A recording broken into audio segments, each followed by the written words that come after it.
Hello everyone, welcome to my channel. जैसे कि आप लोगों को सबको पता ही चल गया होगा कि सुप्रीम कोर्ट ने फैसला सुना दिया था जो आज तक से बहुत सालों से चल रहा था, बीएड वर्सेस बीटीसी। अब वो फैसला आ चुका है, बीएड बाहर हो चुका है प्राइमरी भर्तियों से। अब बीएड वाले जितने भी अभ्यर्थी हैं वो प्राइमरी भर्तियों के लिए एलिजिबल नहीं होंगे। तो ये सब सुप्रीम कोर्ट की तरफ से क्लियर हो गया। अब ये बात है कि जो सीटेड वाले हैं, जो पेपर 1 और पेपर 2 दोनों की तैयारी कर रहे थे, या फिर हो सकता है जो बीएड धारी है उसे पेपर 1 की ही तैयारी कर रहा था, तो अब उसके लिए बहुत दुविधा हो गई है। अब सिर्फ 7 दिन बचे हैं। अगर वो चाहे तो पेपर 2 की तैयारी भी करके पेपर 2 भी क्लियर कर सकता है, क्योंकि उसके हिंदी, इंग्लिश और मैथ्स ये तो कॉमन सब्जेक्ट थे। अब इसमें की जो भी पैडागोजी है वो तो पढ़ी ही होगी उसने। तो इससे क्या होता है, 3 सब्जेक्ट तो ऑलरेडी क्लियर है।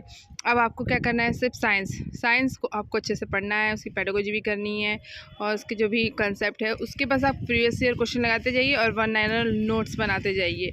मैराथन देख लीजिए और प्रीवियस ईयर क्वेश्चन लगाइए। इस तरह से आपका साइंस हो जाएगा और फिर ऐसे ही आप अपना सीटेट क्लियर कर सकते हैं, क्योंकि अभी भी 7 दिन का टाइम है, अभी हाथ से कुछ नहीं गया है।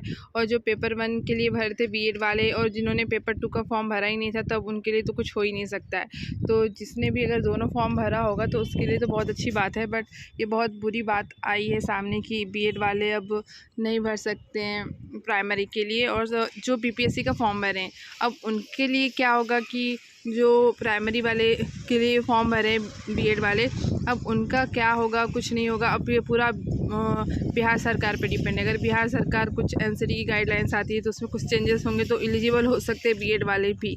और या फिर अगर कुछ नहीं हुआ तो फिर आप समझ लीजिए कि बीएड वाले वहाँ प्राइमरी भर्तियों से भी बाहर है, क्योंकि झारखंड सरकार ने तो ऑलरेडी कर चुकी है और पंजाब सरकार ने भी ऑलरेडी ये सब बीएड वालों को प्राइमरी भर्तियों से अलग कर चुकी है।